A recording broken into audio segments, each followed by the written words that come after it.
Hello दोस्तों, नमस्कार। आज आपको दिन की एक से एक बड़ी खबर बताने वाले, लेकिन उससे पहले दोस्तों अभी तक वीडियो को लाइक नहीं किया तो लाइक करके चैनल को सब्सक्राइब करके बेल आइकन दबा के कमेंट में जय हिंद अवश्य कह दीजिएगा। बात करें पहली बड़ी खबर की, जहां आतंक की आंखों में आंख डालकर कश्मीर से प्रधानमंत्री मोदी जी का सख्त संदेश। अशांति के बीच योगा से देंगे दुनिया को बड़ा मैसेज। जी हां, जम्मू कश्मीर में विधानसभा चुनावों की सुगबुगाहट और आतंकी हमलों में हुई बढ़ोतरी के बीच 10वें अंतर्राष्ट्रीय योग दिवस की पूर्व संध्या पर प्रधानमंत्री नरेंद्र मोदी जी कश्मीर घाटी के 2 दिन के दौरे पर श्रीनगर पहुंचेंगे। शुक्रवार को श्रीनगर पहुंचकर 21 जून को श्रीनगर में करीब 9000 लोगों के साथ प्रधानमंत्री योग करेंगे। तीसरी बार प्रधानमंत्री बनने के बाद नरेंद्र मोदी जी का ये पहला जम्मू कश्मीर का दौरा है। प्रधानमंत्री मोदी जी 20 जून की दोपहर श्रीनगर पहुंचेंगे और आने के बाद विभिन्न प्रतिनिधि मंडलों से मिलेंगे, जिनमें ज्यादातर युवा होंगे। इसके अलावा जम्मू कश्मीर के उपराज्यपाल मनोज सिन्हा और प्रशासन के वरिष्ठ अधिकारियों के साथ भी बैठकें होंगी। जी हाँ दोस्तों, प्रधानमंत्री की कश्मीर यात्रा से पहले एक हफ्ते के अंदर 7 आतंकी हमलों के बाद जहां जम्मू कश्मीर प्रशासन और सुरक्षा तंत्र हाई अलर्ट पर है, वहीं जम्मू कश्मीर खेल परिषद को कार्यक्रम के लिए खिलाड़ियों को लाने का निर्देश दिया गया है। अधिकारियों के मुताबिक जम्मू कश्मीर के सभी 20 जिलों को वर्चुअली जोड़ने की योजना है और जम्मू कश्मीर से करीब 50,000 लोग वर्चुअली जुड़ेंगे। साथ ही साथ इतना ही नहीं, आपको बता दें प्रधानमंत्री नरेंद्र मोदी जी के कश्मीर पहुंचने से पहले बारामूला में सेना और आतंकियों के बीच बड़ी मुठभेड़ की खबर आ रही है, जहां जवानों ने 2 दहशतगर्दों को मार गिराया है। बता दें, जम्मू कश्मीर में आतंकी घटनाएं लगातार बढ़ रही हैं और बिल्कुल भी थमने का नाम नहीं ले रही हैं। जम्मू कश्मीर के बारामूला जिले में बुधवार को आतंकवादियों और सुरक्षा बलों के बीच मुठभेड़ हुई। इस मुठभेड़ में सेना ने 2 आतंकियों को ढेर कर दिया, जबकि 2 भारतीय जवान घायल हो गए हैं। जी हां दोस्तों, तो वहीं आपको बता दें ब्रिटिश प्रधानमंत्री ऋषि सुनक हार सकते हैं ये संसदीय चुनाव। टेलीग्राफ के सर्वे ने चौंका दिया है, सिर्फ ब्रिटेन को ही नहीं पूरे भारत को भी। बता दें, ऋषि सुनक आगामी चुनाव में अपनी संसदीय सीट हारने वाले पहले ब्रिटिश प्रधानमंत्री बन सकते हैं। जी हां दोस्तों, ये अनुमान 4 जुलाई को होने वाले राष्ट्रीय मतदान से पहले टेलीग्राफ अखबार में प्रकाशित संवाददाता जनमत सर्वेक्षण में लगाया गया है। संवाददाता ने 7 जून से 18 जून के बीच लगभग 18,000 लोगों के बीच सर्वे किया। सर्वे से पता चला कि सुनक की कंजर्वेटिव पार्टी को ब्रिटेन के 650 सदस्यीय हाउस ऑफ कॉमन्स में केवल 53 सीटें मिलने वाली हैं, जबकि विपक्षी लेबर पार्टी को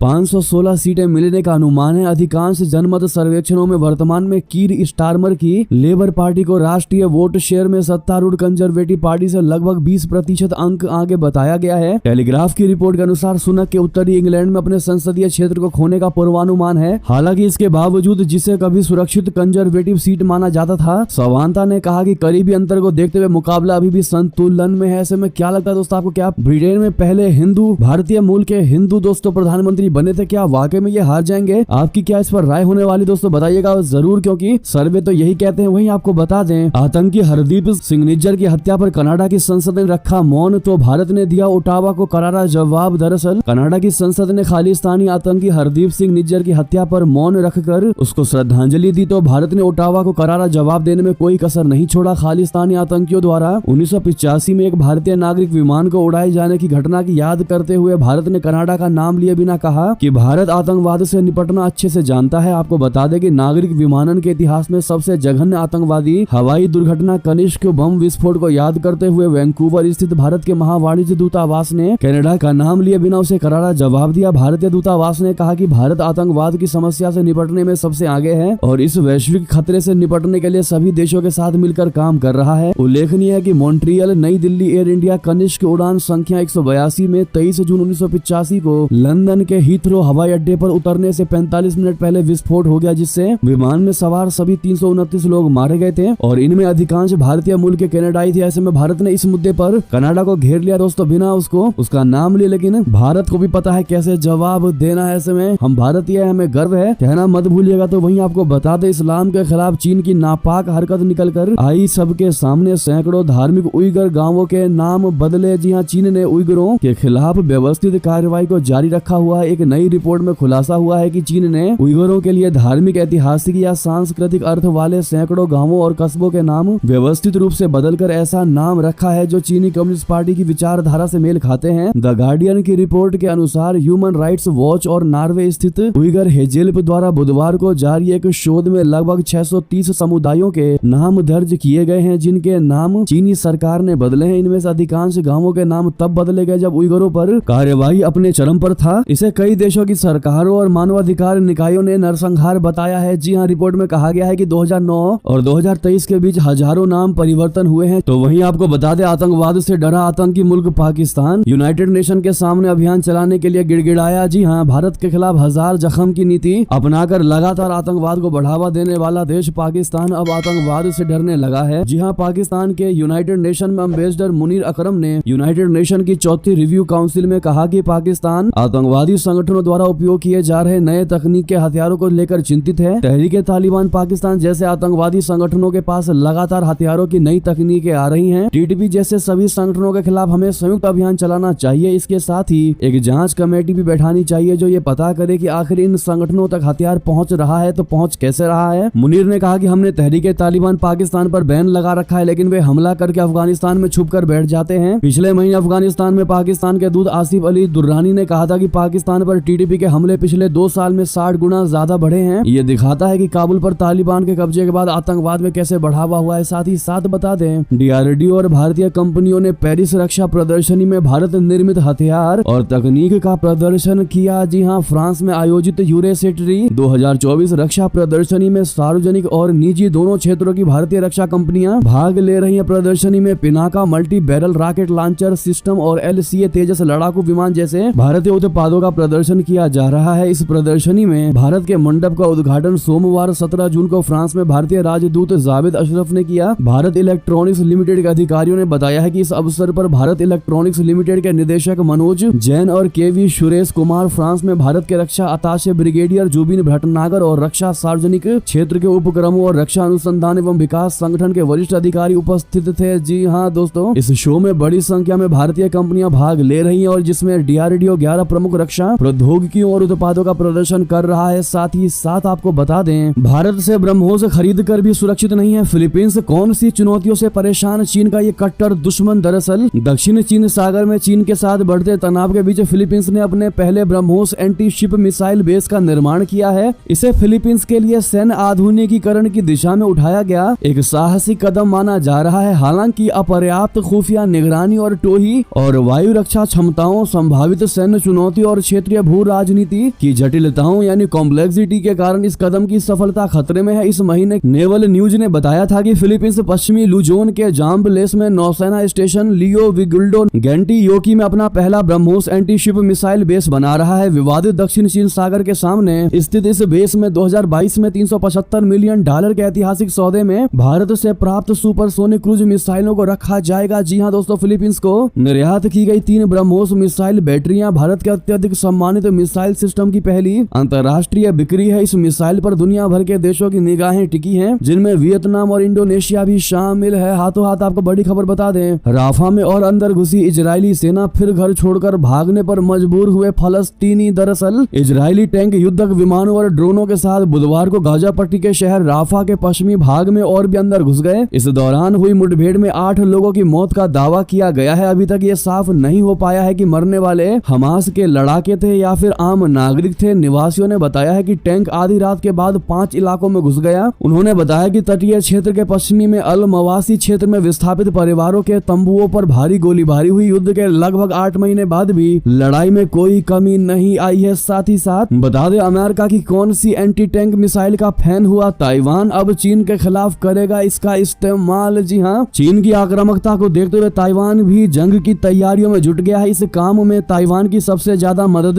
अमेरिका कर रहा है। ताइवान को अंदेशा है कि चीनी सेना कभी भी समुद्र के रास्ते उसके तटों पर हमला कर सकती है। इसमें चीनी सेना की तरफ से टैंकों और दूसरे बख्तरबंद गाड़ियों का ज्यादा इस्तेमाल किया जाएगा। यही कारण है कि ताइवान ने चीनी टैंकों के काल के तौर पर एक अमेरिकी एंटी टैंक मिसाइल को चुना है। इस मिसाइल का नाम है TOW-2B। TOW-2B anti tank missile ने यूक्रेन युद्ध में अपनी जबरदस्त शक्ति का प्रदर्शन किया है। इसने सैकड़ों की संख्या में रूसी टैंकों को भी नष्ट किया है। जी हाँ दोस्तों, ताइवान के राष्ट्रीय रक्षा मंत्री वेलिंगटन क्रू ने 17 जून को घोषणा किया कि ताइपे को 2024 के अंत तक अमेरिका से TOW-2B एंटी टैंक मिसाइलों की पहली खेप ही नहीं बल्कि सभी की सभी खेपें मिल जाएंगी। साथ ही साथ आपको बता दें, कुवैत अग्निकांड मामले में 3 भारतीय सहित 8 आरोपी गिरफ्तार। पीड़ित परिवारों को मिलेगा कुवैत की तरफ से मुआवजा। जी हाँ, कुवैत के मंगाफ शहर की 6 मंजिला इमारत में लगी भीषण आग मामले में 3 भारतीयों, 4 मिस्त्रियों और एक कुवैती नागरिक को गिरफ्तार किया गया है। इस आग में 50 लोगों की मौत हो गई थी, जिसमें 46 भारतीय शामिल है। दरअसल 12 जुलाई को मंगाफ शहर में एक 6 मंजिला इमारत में लगी भीषण आग ग्राउंड फ्लोर पर गार्ड के कमरे में बिजली के शॉर्ट सर्किट के कारण लगी थी। इमारत में 196 प्रवासी कामगार रहते थे, जिनमें से ज्यादातर भारतीय थे।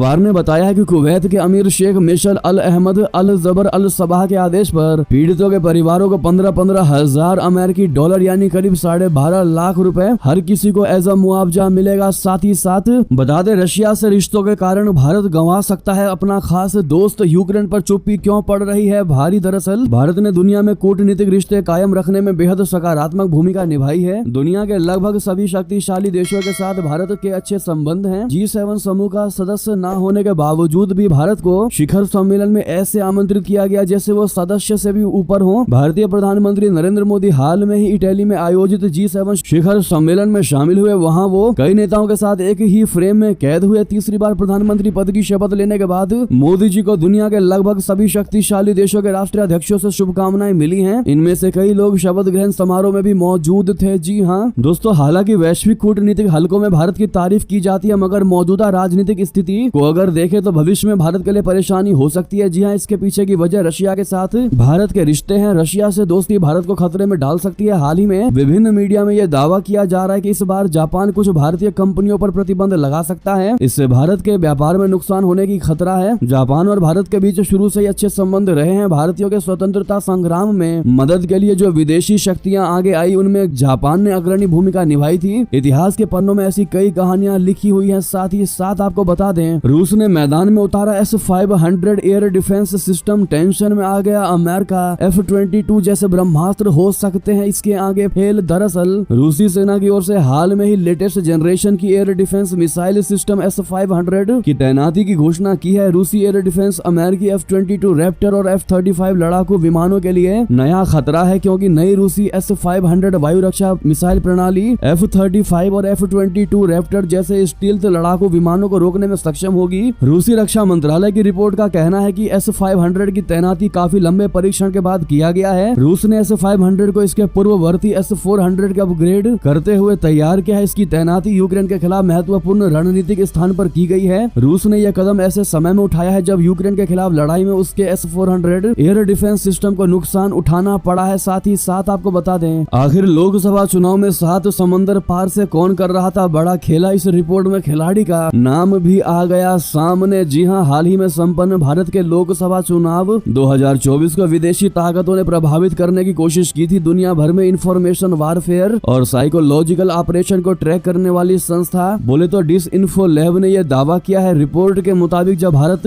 चुनाव की तैयारी कर रहा था और मतदाता नई सरकार चुनने का मन बना रहे थे, तब विदेशी ताकतें चुनाव को इन्फ्लुएंस करने की प्लानिंग कर रही थी। जी हां, डिसइंफो लैब ने the invisible hands foreign interference in Indian election 2024 नाम से 85 पन्नों की रिपोर्ट जारी की है। इसमें विस्तार से बताया गया है कि किस तरीके से अमेरिका और यूरोपीय यूनियन की कुछ संस्थाएं और ताकतवर लोगों ने भारत के लोकसभा चुनाव में अरबों रुपए फूके ताकि रिजल्ट उनके मुताबिक आ सके। डिसइंफो लैब की रिपोर्ट के मुताबिक लोकसभा चुनाव जैसे जैसे करीब आया, भारतीय संस्थानों की आलोचना नरेंद्र मोदी की अगुवाई में मानवाधिकारों के हनन जैसे विषयों पर केंद्रित आर्टिकल की संख्या बढ़ने लगी। आखिरी 6 महीने में तो ऐसे आर्टिकल्स की बाढ़ आ गई। रिपोर्ट में मुख्य तौर पर 3 फैक्टर की चर्चा है जिनके जरिए लोकसभा चुनाव के बीच खास नैरेटिव तैयार करने की कोशिश की गई। इनको किस तरीके से भारी भरकम फंडिंग मिली? इनमें अमेरिका स्थित हेनरी लूज फाउंडेशन, अमेरिकी अरबपति जॉर्ज सोरोस की संस्था ओपन सोसाइटी फाउंडेशन और फ्रेंच विचारक और पॉलिटिकल साइंटिस्ट क्रिस्टोफ जैक्रे लॉट शामिल है। जी हाँ दोस्तों, अब ऐसे में हमने आपके सामने इस रिपोर्ट के जरिए ये बड़ा खुलासा कर दिया है कि भारत में लोकसभा इलेक्शन 2024 में विदेशी मीडिया ने, विदेशी ताकतों ने, विदेशी एजेंटों ने इस चुनाव को मैनिपुलेट करने की, इस चुनाव को इन्फ्लुएंस करने की कोशिश की थी। जी हाँ दोस्तों, वैसे में आपसे हमारा एक सवाल है, आखिर फ्रेंच मीडिया की इतनी क्यों दिलचस्पी थी भारतीय चुनाव में? आप लोग इसका जवाब देना चाहें तो जरूर बताइएगा। साथ ही साथ दोस्तों, आज जितना ज्यादा हो सके इस खबर के लिए वीडियो को शेयर करना मत भूलिएगा ग्रुप्स में, ताकि सबको पता चले कि इस बार के चुनाव को इन्फ्लुएंस करने की कोशिश की गई थी। तो वहीं आपको बता दें, जॉर्जिया मेलोनी को बहुत बड़ी सफलता हाथ लगी। इटली सरकार का विवादित संविधान संशोधन विधेयक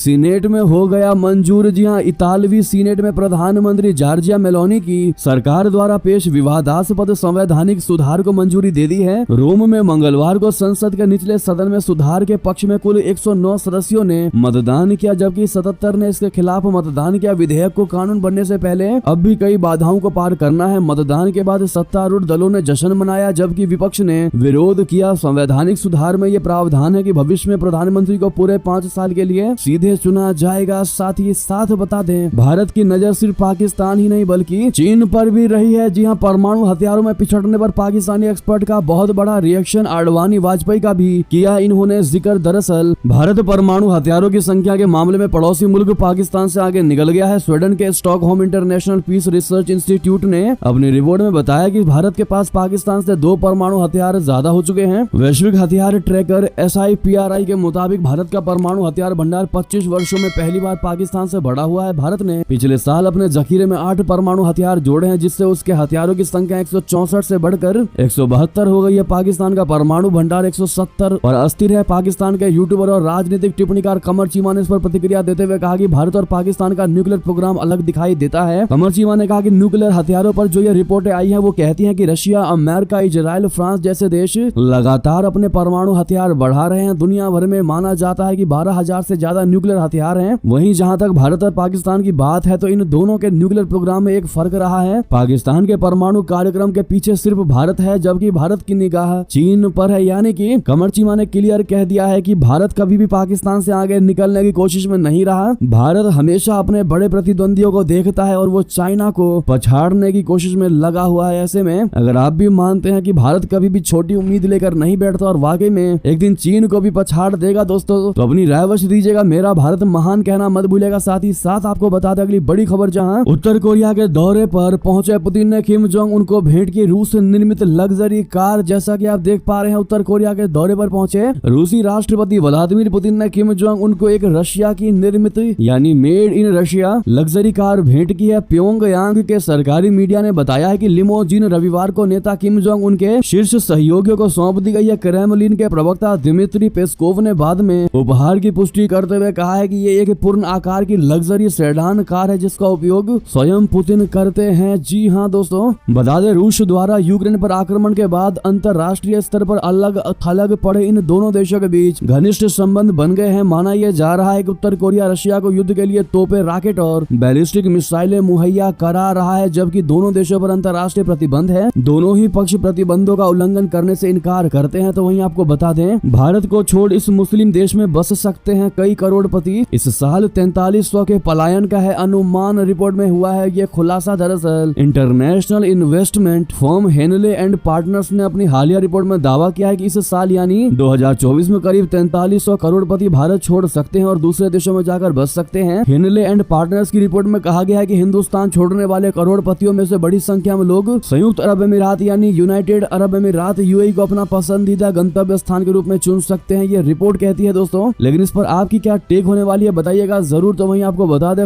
एनडीए की सरकार बनने के बाद विपक्ष इस ताक में बैठा है कि कभी भी एनडीए की सरकार टूट जाए। जी हाँ दोस्तों, राहुल गांधी के बयान से तो यही लगता है। आपको बता दें राहुल गांधी ने बड़ा दावा किया, कहा बहुत नाजुक है ये एनडीए की सरकार, छोटी सी गड़बड़ी से ही गिर जाएगी। आपको बता दें कांग्रेस नेता राहुल गांधी ने दावा किया है कि प्रधानमंत्री नरेंद्र मोदी के नेतृत्व वाली ये एनडीए सरकार बहुत ही नाजुक है। उन्होंने कहा है कि अपने तीसरे कार्यकाल में एनडीए की सरकार अस्तित्व के लिए संघर्ष कर सकती है। लोकसभा चुनाव के नतीजे घोषित होने के बाद अपने पहले साक्षात्कार में राहुल गांधी ने फाइनेंशियल टाइम्स को बताया कि 4 जून के फैसले के बाद भारतीय राजनीतिक परिदृश्य में एक बड़ा बदलाव आया है। राहुल गांधी ने फाइनेंशियल टाइम्स से कहा कि संख्या इतनी कम है कि उनकी स्थिति बहुत नाजुक है और थोड़ी सी भी गड़बड़ी सरकार को गिरा सकती है, सहयोगियों को दूसरी तरफ मुड़ना पड़ सकता है। ऐसे में राहुल गांधी के इस दावे पर आपकी क्या राय है दोस्तों, और कौन कौन मानता है कि एनडीए की ये सरकार पूरे के पूरे 5 साल चलने वाली है? कमेंट में लिखकर अवश्य बताइएगा। साथ ही साथ आपको बता दें काशी एयरपोर्ट का विकास, वधावन में हजारों करोड़ रुपए का प्रोजेक्ट,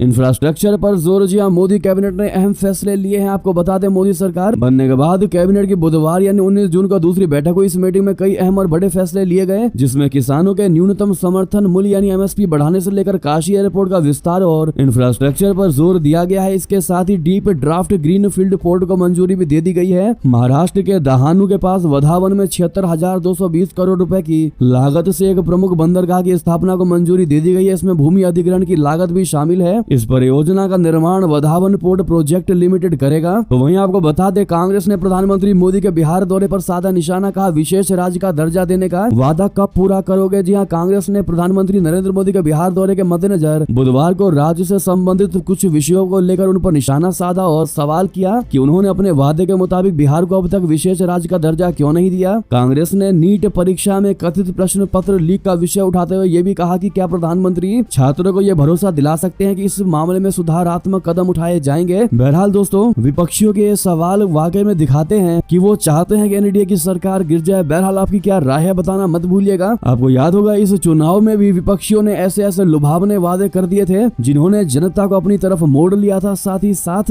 हिमाचल उत्तराखंड के बाद अचानक दिल्ली में बदला मौसम, बारिश ने तपिश से दिलाई राहत। लेकिन क्या है खबर, गर्मी की रिकॉर्ड तोड़ तपिश झेल रहे उत्तर भारत के कई इलाकों को बुधवार यानी 19 जून को दोपहर से राहत मिलने लगी। शुरुआत उत्तराखंड और हिमाचल प्रदेश के कई इलाकों में बारिश हुई। रात होते होते हीट स्ट्रोक और हीट वेव में रिकॉर्ड बनाने वाली राजधानी दिल्ली और इससे सटे इलाके में भी आंधी के साथ हल्की बारिश ने तपिश से लोगों को राहत दिला दी। मौसम विभाग ने भी यह भविष्यवाणी की थी कि बुधवार देर रात से दिल्ली और इससे जुड़े नोएडा और गुरुग्राम में लोगों को बारिश के चलते गर्मी से राहत मिल जाएगी। हालांकि आपको बता दें ये मानसून की बारिश नहीं है। मानसून को अभी भी राजधानी दिल्ली से जुड़े इलाकों और उत्तर भारत में आने में कम से कम 10 दिनों का समय और लगेगा। जी हाँ दोस्तों, ऐसे में आपके यहाँ पर क्या हाल है टेम्परेचर का बताना मत भूलिएगा। बहरहाल ये की सारी बड़ी खबरें आपको हमारी खबर कैसी लगी कमेंट में लिखकर अवश्य बताइएगा और वीडियो को शेयर करना मत भूलिएगा और साथ में वीडियो को लाइक करके चैनल को सब्सक्राइब करके बेल आइकन दबा के कमेंट में जय हिंद अवश्य कह दीजिएगा। मिलते अगली बड़ी खबर में आप सभी का बहुत बहुत धन्यवाद।